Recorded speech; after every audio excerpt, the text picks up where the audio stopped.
بسم الله الرحمن الرحيم، والصلاة والسلام على أشرف الخلق سيدنا محمد عليه أفضل الصلاة والسلام. أعزائي المتابعين، أهلا وسهلا بحضراتكم.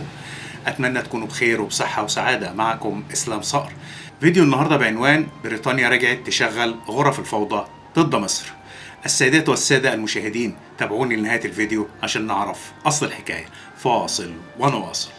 جاهزين يا رجالة؟ جاهزين يا فندم. الله أكبر. بصوا يا جماعة، في تقرير استخباري خطير طالع من العميقة بيقول إن بريطانيا رجعت تشغل غرف الفوضى ضد مصر.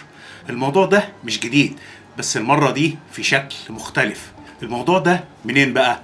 في واحدة اسمها كلير حجاج، دي بريطانية، مش بس كده، دي ضابط مخابرات بريطانية، وطبعا من أصل إسرائيلي، وموجودة في دمشق. عارفين موجودة فين بقى في دمشق؟ هقولك.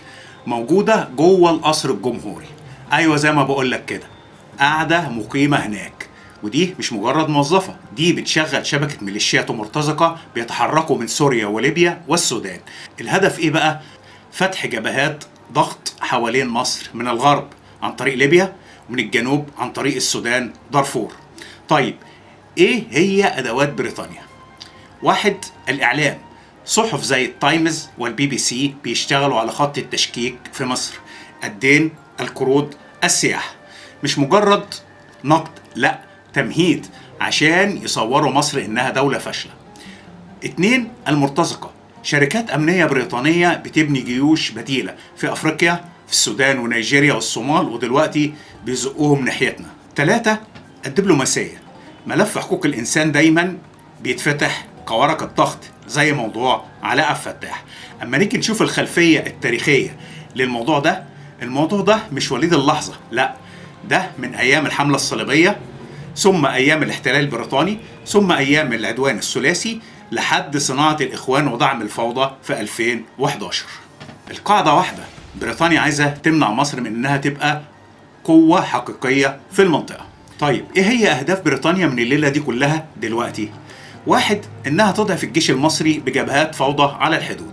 اتنين، إنها تعيد تسويق الإخوان كبديل سياسي. تلاتة، إنها تكبح دور مصر الإقليمي في أفريقيا وشرق المتوسط.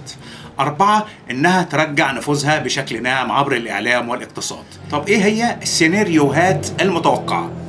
أولاً، الاختراق الناعم عن طريق حملات إعلامية وحقوقية ضد مصر، وده احتمال 50%. ثانياً، عمليات ميدانية عن طريق إدخال مرتزقة من ليبيا والسودان يعملوا فوضى، وده احتمال 35%. ثالثاً، تصعيد شامل عن طريق ضغط اقتصادي زائد إعلامي زائد عمليات على الأرض، وده احتمال 15%. طب إيه هي الحلول والتوصيات للموضوع ده؟ أولاً، مراقبة تحركات المرتزقة والضربات الاستباقية. ثانياً، كشف أسماء المشغلين زي كلير حجاج للرأي العام. ثالثاً، تنويع الاقتصاد بعيد عن أوروبا. رابعاً، إعلام مضاد يفضح تاريخ بريطانيا مع الفوضى في المنطقة. الخلاصة من ده كله إن القصة أو الليلة دي مش مجرد خلاف سياسي، لا، دي معركة ممتدة من قرون.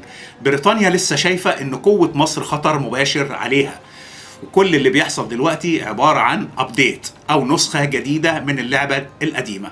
أما نيجي نشوف الهدف الحقيقي من كل ده، هو كسر مصر قبل ما تقف على رجليها 100%.